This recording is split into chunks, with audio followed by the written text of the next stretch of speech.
दुनिया में सबसे बड़ा कारण इंसान के डेथ का, that is heart disease. Out of every 10 death 3 people they die of heart disease. दुनिया में दूसरा सबसे बड़ा कारण इंसानी मौत का है cancer. That is about 20% of the total death is because of cancer. And the third biggest cause of human death, that is called एट्रोजेनेसिस।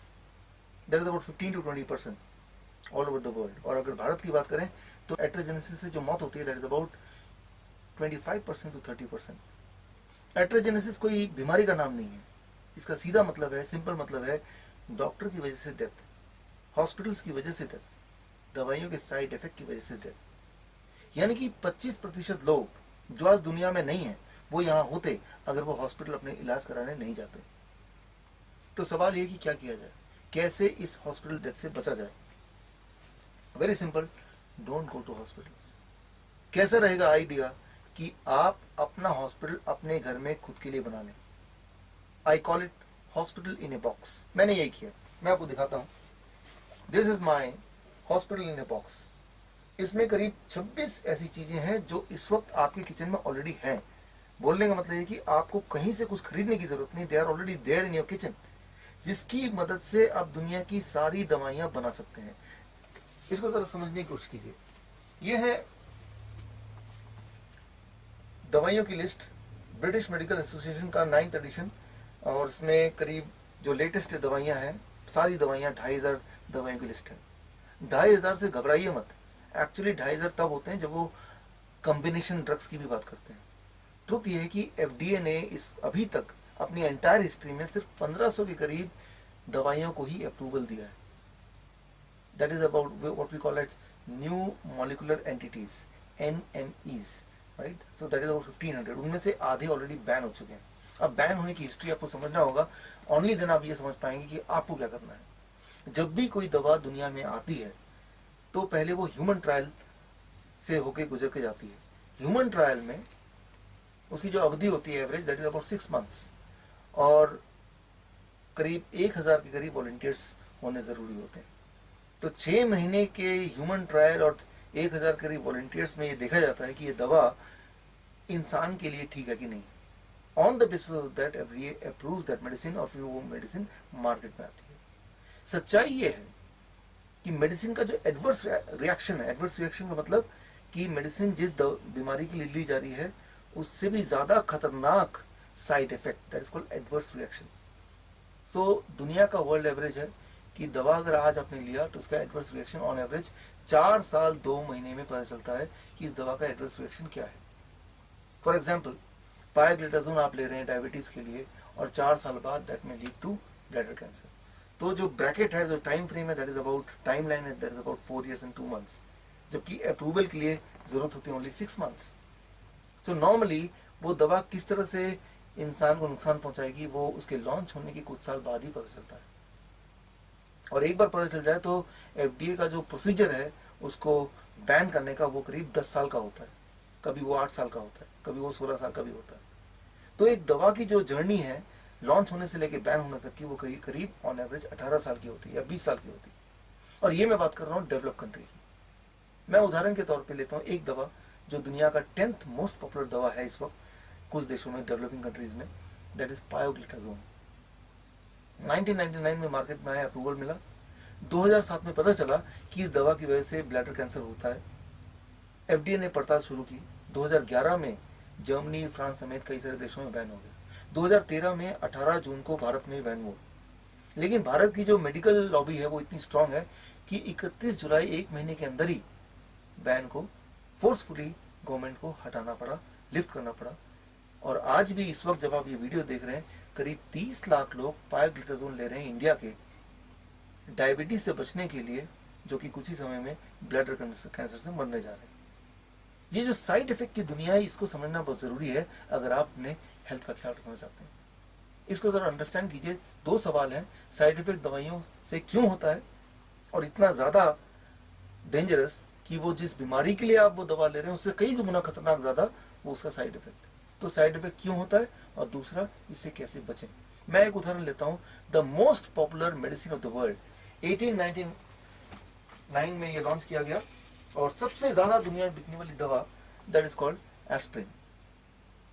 Heart का पेशेंट हो, ब्लड प्रेशर का पेशेंट हो, डायबिटीज का पेशेंट हो, कोई कोलेस्ट्रॉल की दवा ले रहा हो, यूं ही डॉक्टर मुफ्त में दवा लिख देते हैं इस उम्मीद से कि ये ब्लड को थिन करेगा और एक्सपेक्टेड या फोर्थकमिंग हार्ट अटैक से बचाएगा।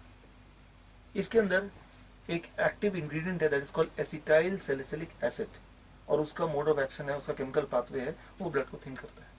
यानी कि हार्ट अटैक होने से पहले वो क्लॉटिंग होती है, उस क्लॉटिंग से आप बच सकते हैं और आपकी हार्ट अटैक एक्सपेक्टेडली ये दवा रोक सकता है। इसी उम्मीद से अनगिनत लोग रोज इसको खाते हैं, इसको कंज्यूम करते हैं। जबकि अगर एफडीए की गवर्नमेंट की साइट देखें तो उसमें क्लियरली लिखा है इसके side effect stomach pain, stomach discomfort, ulcer, cancer, या इसके अलावा डायबिटीज, इसके अलावा erectile dysfunction, these are all non listed side effect of this medicine. एक तरफ तो ये आपको हार्ट की डिजीज या हार्ट डिजीज से जो हार्ट अटैक है या ब्रेन स्ट्रोक उससे बचाता है, दूसरा it may lead to excessive bleeding, brain haemorrhage etcetera. So preventive है लेकिन कई सारे और बीमारी भी लेके आ रहा है, क्योंकि ये जो मेडिसिन है that is synthetically made, chemically made. तो हमें क्या करना है, इसके बेनिफिट को साथ में रखते हुए साइड इफेक्ट को हटाना है। उसके लिए क्या करना है, इसका नेचुरल ऑल्टरनेट ढूंढना है। ऑल्टरनेट इस वक्त आपके किचन में ऑलरेडी है, मैं आपको बताता हूँ। अदरक, जिंजर, टर्मरिक, हल्दी और ये लहसुन। इसमें अदरक में जिंजरोल या लहसुन में एलाइसिन या फिर टर्मरिक में करक्यूमिन, ये तीनों जब मिलते हैं तो इनका केमिकल पाथवे वही वाला बन जाता है जो कि एसिटाइल सैलिसिलिक एसिड का है, और ये ब्लड को उसी तरह से थिन करता है, बट कंडीशनल थिनिंग, मतलब ब्लॉकेज से पहले, हार्ट अटैक से पहले, तब conditional thinning, right. So that is very important. और इसीलिए नेचुरल जो ऑल्टरनेट है इसका साइड इफेक्ट ना होकर साइड बेनिफिट है, यानी कि ना केवल ये आपको राइट टाइम पे ब्लड को थिन करेगा और आपको प्रोटेक्ट करेगा हार्ट अटैक से, एक्सपेक्टेड हार्ट अटैक से, एक्सपेक्टेड ब्रेन स्ट्रोक से, आने वाले ब्रेन स्ट्रोक से, फोर्थकमिंग ब्रेन स्ट्रोक या हार्ट अटैक से, बल्कि it will help in curing erectile dysfunction, in curing diabetes, in curing any kind of tumor or else in the stomach, in boosting the immunity, in curing lung infection. So ये इसके side effect की जगह side benefit है। इसको पूरी तरह समझना अगर है तो उसके लिए मैं आपको सिंपल उदाहरण देता हूँ। मान लीजिए मैं आपसे पूछता हूँ कि आपके शहर में सेफ ड्राइविंग स्पीड क्या है, आप बोलेंगे let's say 40 kilometre per hour. मैं अपनी गाड़ी में कुछ ऐसी सेटिंग करता हूँ कि जब भी मेरी गाड़ी चले वो 40 किलोमीटर पर आवर की स्पीड से ही चले, ना ज्यादा तेज ना कम। Can I call it a safe driving speed? It can be highly dangerous, ये काफी ज्यादा डेंजरस हो सकता है। एज एन एक्सपर्ट ड्राइवर हर पल आप देखते हैं, आउटसाइड फीडबैक लेते हैं, अकॉर्डिंगली आप अपने स्पीड को लगातार बदलते रहते हैं। कई बार जब आप ओवरटेक करते हैं किसी और गाड़ी को तब 100 किलोमीटर पर आवर भी सेफ ड्राइविंग स्पीड बोला जा सकता है। That is conditional. So that's what is what I call as intelligent nutrition. That's what is the natural thing can do, जो कि सिंथेटिक चीज नहीं कर सकती है। इस बात को समझना अगर है, साइंटिफिकली अंडरस्टैंड करना हो तो गुंटूर ग्लोबल का 1999 नोबेल प्राइज विनिंग साइंस पढ़िए, आपको समझ आ जाएगा।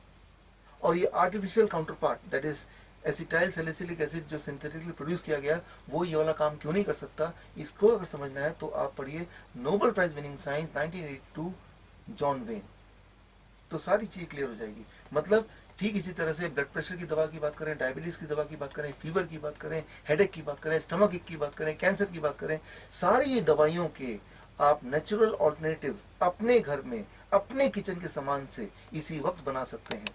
And you can create your own hospital in a box as I have created like this. So why you are doing it? Because remember, hospital causes about 1/4 of the death and you can protect yourself from that death. यहाँ तक कि देखा गया है that mortality rate drops when the doctors go on strike. जब भी पूरे दुनिया भर में डॉक्टर स्ट्राइक पे जाते हैं वहाँ की mortality rate घट जाती है, मृत्यु दर घट जाती है। और जब डॉक्टर्स वापस स्ट्राइक से आते हैं तो मृत्यु दर वापस वहीं चली जाती है जहाँ पे वो थी। और ये कोई मेरी पर्सनल फाइंडिंग नहीं है, मेरी पर्सनल राय नहीं है, ये ऑलरेडी एक्सेप्टेड ट्रूथ है। अगर आपको जानना है तो आप पढ़िए मेरी किताब हॉस्पिटल से जिंदा कैसे लौटें। इंग्लिश में है how to return from the hospital alive, and you will understand that going to the hospital can be really dangerous.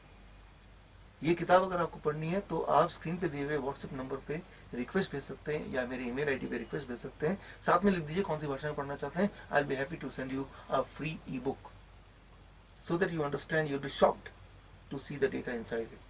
Anyway, इसीलिए मैं आपको मोटिवेट करना चाहता हूँ, you be your own doctor. आप अपने डॉक्टर बने.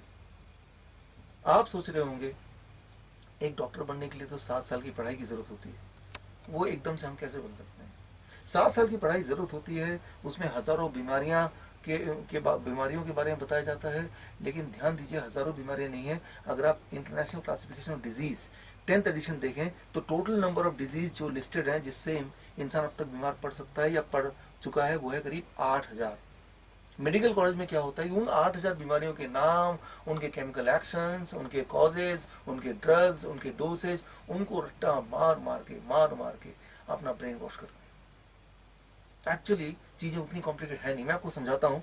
Let's take heart, medical condition heart लेते हैं. Myocardial ischaemia, coronary thrombosis, cardiovascular disease, cardiomyopathy, coronary artery disease, coronary heart disease, atherosclerosis, arteriosclerosis. आप सोच रहे होंगे कि मैं अलग अलग बीमारियों के नाम ले रहा हूँ. एक्चुअली ये सारे एक ही बीमारी है. हार्ट के नजदीक के ब्लड वेसल्स में ब्लॉकेज हो जाना जिससे ब्लड का ऑक्सीजन का फ्लो में कमी आना. That's all, simple. ठीक इसी तरह से cardiac arrest, heart attack, heart failure, congestive heart failure, ischaemic heart attack, myocardial infarction. आप सोच रहे होंगे कि मैं अलग अलग बीमारियों के नाम ले रहा हूं, लेकिन ये सारा एक ही चीज है. हार्ट के मसल्स के मरने से हार्ट का काम करना रुक जाना, बंद हो जाना. That's all. या कोई डॉक्टर अगर आपको कंफ्यूज करना चाहता है तो और बड़े वर्ड यूज कर सकता है. कार्डियक कैकोक्सिया या फिर हाइपरट्रॉपिक ऑब्स्ट्रक्टिव कार्डियोमायोपैथी. एक इंसान जिसको हार्ट अटैक नहीं भी आया हो, ये पेशेंट नाम सुन के हार्ट अटैक आ सकता है. मतलब कंफ्यूज करने की सारे तरीके हैं. एक्चुअली अगर सिंपल भाषा में अगर समझें, कोई भी इंसान सिर्फ 5 तरीके से बीमार पड़ता है. पहला, इन्फ्लेमेटरी डिजीज, यानी कि बॉडी के अंदर घाव हो जाना, छोटे छोटे घाव. Arthritis, pancreatitis, gastritis, otitis. So these are all the same thing. ये एक ही बीमारी है, घाव, लेकिन किस ऑर्गन में हुआ, कितना बड़ा हुआ, उसके हिसाब से नाम बदल जाते हैं. इनका जो मोड ऑफ एक्शन है, इनका chemical pathway they are same, इनका क्योर भी सेम है, कॉज भी सेम है, लेकिन इनके हजारों नाम. दूसरे तरह से इंसान बीमार पड़ सकता है ब्लॉकेज. ब्लॉकेज कहां पे? हार्ट में हार्ट ब्लॉकेज, किडनी तो किडनी डिसफंक्शन, लिवर तो लिवर फेलियर, ब्रेन है तो ब्रेन की डिजीज. ब्लॉकेज का जो कारण है, ब्लॉकेज का जो अगर उसके अंदर जो मटीरियल है वो सारा हर जगह सेम है, उनका क्योर का मेथड भी सेम, बट नाम हजार. तीसरे तरह से इंसान बीमार पड़ सकता है जिसे हम बोलते हैं आउटग्रोथ, एक्स्ट्रा ग्रोथ, लेकिन इसके हजारों नाम है. ट्यूमर है, फेब्रॉइड है, पॉलिप्स है, सिस्ट है, सार्कोमा है, कैंसर है. अब कैंसर के भी हजारों नाम. 100 तरह के कैंसर होते हैं, उनके अलग अलग सब डिविजन, लेकिन एक कैटेगरी है आउटग्रोथ. उसका केमिकल मैकेनिज्म बिल्कुल सेम, उसका क्योर भी बिल्कुल सेम. चौथा तरीका, हार्मोनल इम्बैलेंस. डायबिटीज है, डिप्रेशन है, थायराइड डिजीज है, हार्मोनल इम्बैलेंस. पांचवें तरीके से इंसान बीमार पड़ सकता है आउटसाइड अटैक. जब कोई जख्म हो जाता है, चोट लगती है, एक्सीडेंट हो जाता है, या फिर आउटसाइड अटैक, अंदर आपके बॉडी के अंदर बैक्टीरिया, वायरस, पैथोजन घुस जाते हैं. जब वो घुसते हैं तो अंदर जो डैमेज करते हैं वो भी सेम होते हैं, इन्फ्लेमेटरी डैमेज या फिर ब्लॉकेजेस. सो बोलने का मतलब ये है कि बीमारियां सिर्फ 5 तरह से होती हैं, तो उसकी इलाज बहुत ज्यादा नहीं हो सकते. बस ये 26 चीजें जो कि आपके घर में ऑलरेडी हैं इस वक्त, उन्हीं चीजों को आप दवा बना सकते हैं. जिस तरह से इंग्लिश के 26 अल्फाबेट से आप हजारों वर्ड बना सकते हैं, या हिंदी के 46 वर्णमाला से आप हजारों शब्द बना सकते हैं, ठीक उसी तरह से ये 26 चीजें हैं, और इनके परमुटेशन कॉम्बिनेशन से you can make your hospital at home, super speciality hospital at home. उसके लिए 7 साल मेडिकल कॉलेज में जाने की जरूरत नहीं है, लेकिन हाँ 7 से 9 घंटे के लिए मेडिकल कॉलेज में जाने की जरूरत है. मैं आपको इनवाइट करता हूं संत हृदय राम मेडिकल कॉलेज भोपाल में 21 जून, 22 जून, 23 जून, हर दिन लगभग 2 से 3 घंटा, कुल मिला के 7 से 9 घंटे आप मेरे साथ रहेंगे, और मैं आपको बताऊंगा how you can become your own doctor. आप अपना डॉक्टर कैसे बने. और अगर आपको इसमें पार्टिसिपेट करना है तो आपको सिर्फ इतना करना है कि स्क्रीन पे दिए हुए जो ईमेल आईडी है, जो व्हाट्सएप नंबर है, वहां पे अपनी कंफर्मेशन भेजनी है। इसकी फीस कितनी है? अगर ये वाला ट्रेनिंग जब मैं मलेशिया में करता हूँ, यही वाला ट्रेनिंग जब मैं वियतनाम में करता हूँ, स्विट्जरलैंड में करता हूँ, यूके में करता हूँ, तब इसकी फीस लगभग होती है 25 से 30 हज़ार रुपए इक्वलेंट, राइट। लेकिन यहाँ पे आपके लिए फीस है शून्य, जीरो। ये मेडिकल कॉलेज ने इनिशिएटिव लिया है इंटरनेशनल योगा डे में सारा कुछ स्पॉन्सर करने के लिए, आपके लिए पहली बार। सिर्फ आपको पहुंचना है। सो जो लोग इंटरेस्टेड हैं वो स्क्रीन पे दिए हुए नंबर पे व्हाट्सएप करें या फिर मुझे ईमेल करें, अपना नाम, अपना ईमेल आईडी, अपना फ़ोन नंबर, अपना एजुकेशन क्वालिफिकेशन और किस शहर से आ रहे हैं, कौन सा आपका एड्रेस है, उसके साथ हमारे ऑफिस से आपको एक कंफर्मेशन मिल जाएगा और आपको मैं मिलूंगा 21 तारीख को स्क्रीन पे दिए हुए एड्रेस में 10 बजे। 10 बजे से प्रोग्राम शुरू हो जाएगा, सुबह 10 बजे से, और वो 3 दिन चलेगा। और 3 दिन में जो पहला दिन है that is focus towards diagnosis, lifestyle diagnosis. Diagnose कैसे करें? हार्ट डिजीज है, हाई ब्लड प्रेशर है, डायबिटीज है, इन सारे चीज़ों को हम घर पे बैठे कैसे डायग्नोस करें, मेडिसिन के साइड इफेक्ट से कैसे बचें। So that is the first day. Second day जो ट्रेनिंग होगी, सेकेंड डे की ट्रेनिंग में food as medicine, how the food react with the body to create a medicine, right, the science of food. So उस पर हम focus रखेंगे। Third day, how to create our own medicine, hospital in a box हम कैसे बनाएं, emergency situation को हम कैसे हैंडल करें। सो ये जो 3 दिन है, ये 3 दिन की जो ट्रेनिंग है, that will help not only you to get free yourself of drugs, free yourself of disease and free yourself of doctors as well, but also it will help you to take care of the people whom you love so much. आप ना केवल अपनी मदद कर पाएंगे इस knowledge से, बल्कि आप अपने आसपास के लोगों की भी मदद कर पाएंगे, अपने फैमिली मेम्बर की मदद कर पाएंगे। नेक्स्ट टाइम जब भी वो बीमार पड़ेंगे, आप उनके डॉक्टर बन जाएंगे, आपका घर आपका हॉस्पिटल बन जाएगा, और ये आपका किचन आपका फार्मेसी बन जाएगी। एंड इम्पॉर्टेंट थिंग इज, इसमें जो फार्मेसी होगी उसके लिए कहीं जाने की जरूरत नहीं है। वो सारा कुछ, ये सारा कुछ आपके किचन में ऑलरेडी है, लेकिन आप अभी तक यूज करते थे उसको एज ए फूड, अब यूज करेंगे as a food, as a medicine.